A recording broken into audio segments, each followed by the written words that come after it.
Hello. Welcome to the video for day 53. So I know I was telling you guys the story about my first time buying a car and all that stuff, but I feel like it's gonna start getting a little bit boring if every day that's the whole story that I'm telling you about. So today I wanted to give you something which is much more different than my usual content, which is the biggest opportunity that I saw from that whole car buying experience, right? I think that this is probably one of the biggest opportunities that are there in Zimbabwe. And this isn't like stuff like that's coming from a guy who's like who doesn't know what the situation is like on the ground, who has like zero understanding of the current standing of the situation. I have enough information because I did spend enough time in those circles and in that industry to understand the inner workings of it and like the opportunities that are currently there. So okay, let's get into the video. Okay, I need to adjust there because my hand was kind of shaking a little bit. Okay, so I think one of the biggest industries in Zimbabwe is the auto mechanic industry, but then it's probably one of also the biggest hidden gems because there's so much money that exchanges hands in that industry every single day, and and it's very difficult to understand how and how much is flowing where. It's because it's almost all informal and it moves very fast. You can buy like one car can be bought 3 to 4 times in the same month in Zimbabwe. The one car can have 3 to 4 owners in the same month, and the only thing that those people do is just exchange what do you call that paper that they sign for each other to say, okay, I bought this car, my name is who, and I give this guy this much money, and then they exchange the registration book and it's over. A lot of exchange happens in the informal sector of the auto mechanical world. So I think even maybe if you think about areas like Kelvin, which is probably one of the biggest secondary car parts market in Bulawayo, I think it is the biggest. I'm sure that every day north of $100,000 exchanges hands every day. And this is like in all different types of ways. There's people who sell parts, there's people who buy parts, there's people who are having their cars fixed, there's people who are towing cars, there's people who are breaking cars, painting cars, like fixing wheels. There's people who are doing almost everything, all manner of debauchery. It's there, it all happens there. There's people that are selling parts, there's people that are buying parts, new, old, repaired, refurbished, all of that stuff. So I would say that like the market size is massive like the auto mechanical market size is massive in Zimbabwe. It's massive in Harare. It's massive. If Kelvin is that big, I imagine that in Harare they have got like 3 or 4 places that are just as big or twice as big, and money that exchanges hands there is probably 3 to 4 times as much. So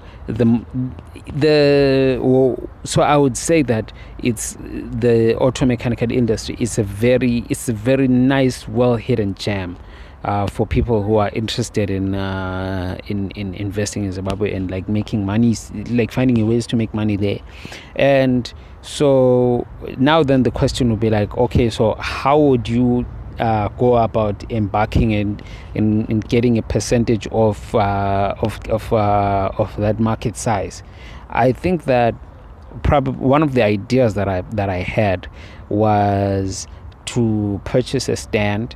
And you purchase a stand, you build a around it, or maybe you build 1 or 2 roomed house there, and then you have mechanics rent that space to work on cars, because there's like places in neighborhoods where mechanics want to like spend the whole day just working on cars. They bring your car, we park it here, we work on it. A lot of those guys don't have their own space because they don't have their own house to work from. So the cars, they end up being parked on the side of the road or like stuff like that, and it's not really conducive. And a lot of these guys, they don't do like like too bad, because a decent mechanic can have maybe 5 to 10 clients per week, charging them jobs. Let's say each client they charge them an average of $50. So that's how much, man. That's like $200, eh?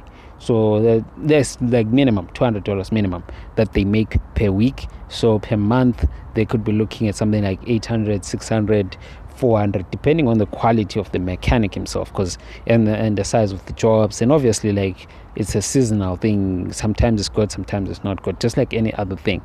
But then I'm sure that they would make enough money to be able to pay rent.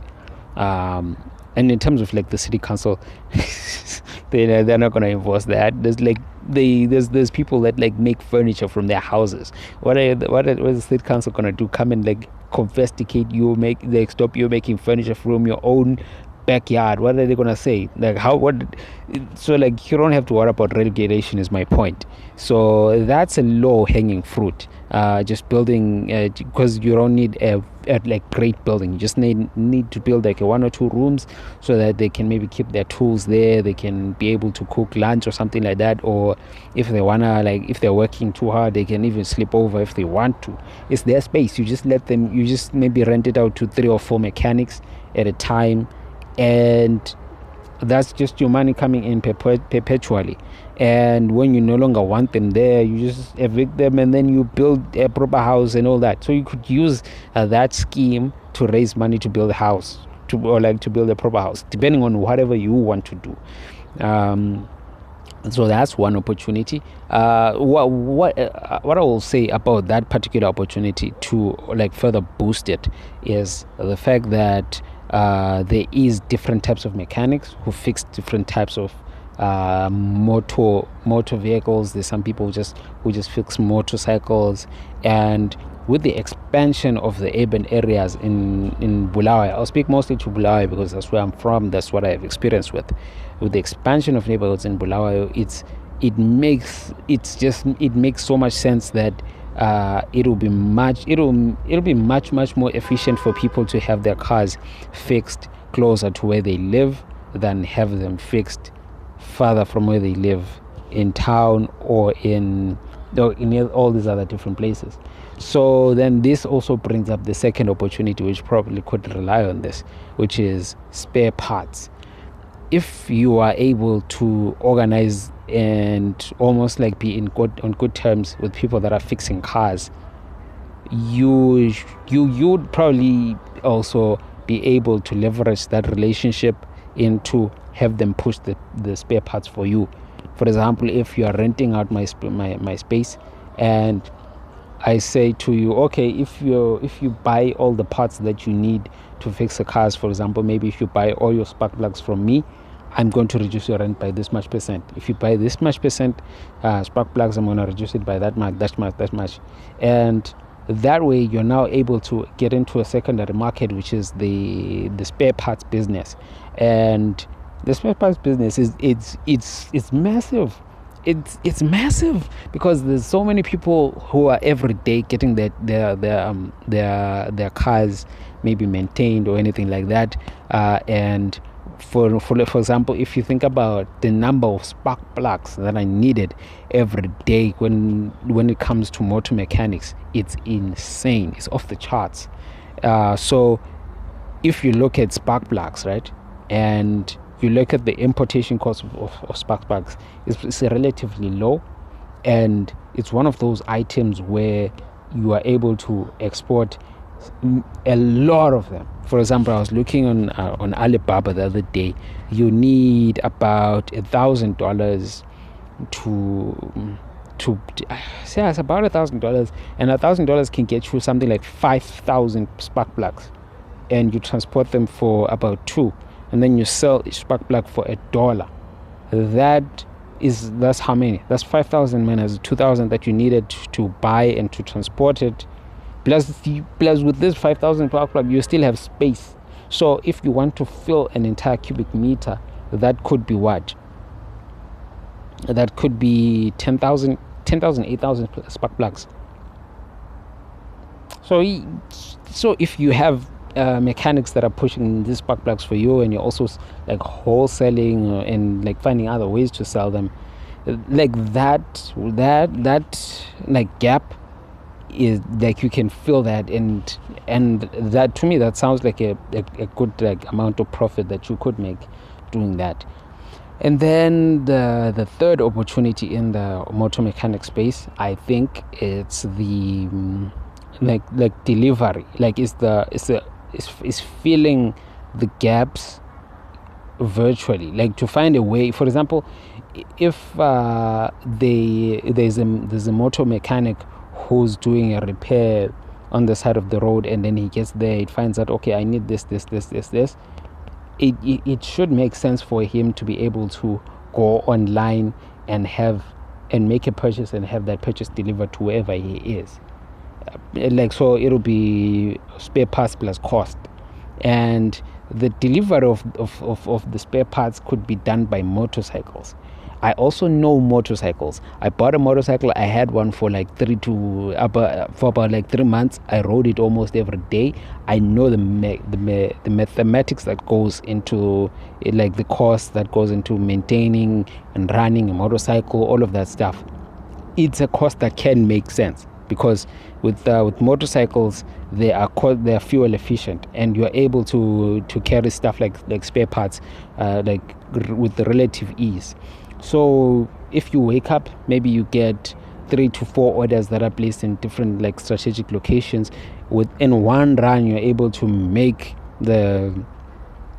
all of the deliveries, and you are carrying them with the same motorcycle, and you are cutting the time cost and the transportation cost for people that are buying the spare parts. So you're actually adding value. Yeah? So you're killing many birds with one stone in this particular process.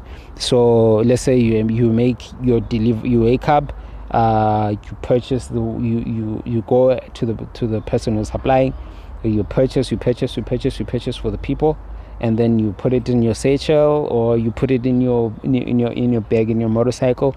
You ride to wherever you need to ride to. You get to that place, so you drop it off. You you drop that off, and let's say the entire fuel cost you what? It cost you $5. But then the cost of all the materials that was bought, that all the parts that needed to be bought, that set the people back what? Maybe that was like $100, and then you charge maybe 10% of that, like 10% of that fee, and that could be what? Like that's $10. So you've made $5 from a $10 trip. So obviously it scales with the trips and with the economies of scale. Like the numbers, they tend to look a bit more attractive with time like that. But then this is just me scratching the surface of what could be done in the motor mechanic industry. I could even do like a part 2 or part 3, part 4 of the opportunities that are there in the motor mechanic industry of Zimbabwe, because it's something that I experienced every day for like 5 to 6 months. That's one thing that I gained from that experience with buying my car. And I think that there's so much opportunity in that space alone, and that it's something that's probably like worth exploring in the future one day. I have to do a video one day of the opportunities that I would like to take advantage of when I go back to Zimbabwe again eventually. I don't know when. I don't know if either. But yeah, like if I do go back home, and like there's a lot of opportunities that I feel like I'm in a good position to take advantage of, and I would like to speak on that, because I now have a much more balanced and educated take on it. Like sometimes a lot of people they speak about like these things, and it's too idealistic, because they're not in touch of what happens on the ground. I think I am. I think I because I was in Zimbabwe from like July 2022 up until like January 2024. Yeah, so I spent the whole of 2023 in Zimbabwe, and and like even when I was in South Africa like this year, I was like doing a little bit of in and out, in and out, in and out, in and out. So yeah, I do have a pretty balanced take, a pretty balanced idea of like what's going on the ground. And I think I think that's a good genre of advice of videos that I'm gonna get into as well during this video series. Anyways, thank you very much for watching this one. Maybe next time I'm gonna continue the story of what happened with the car, depending if there's interest there or no interest there. And I'm also going to be doing what? There's another like interesting video I want to tell you guys. The very very relatively sad story with the happy ending that I want to tell you guys. Hey, man, like all of that stuff that I experienced, man, in 2023 was a year, bruh. I've got so many stories for you, bunch. So yeah, it's cool. We'll talk later.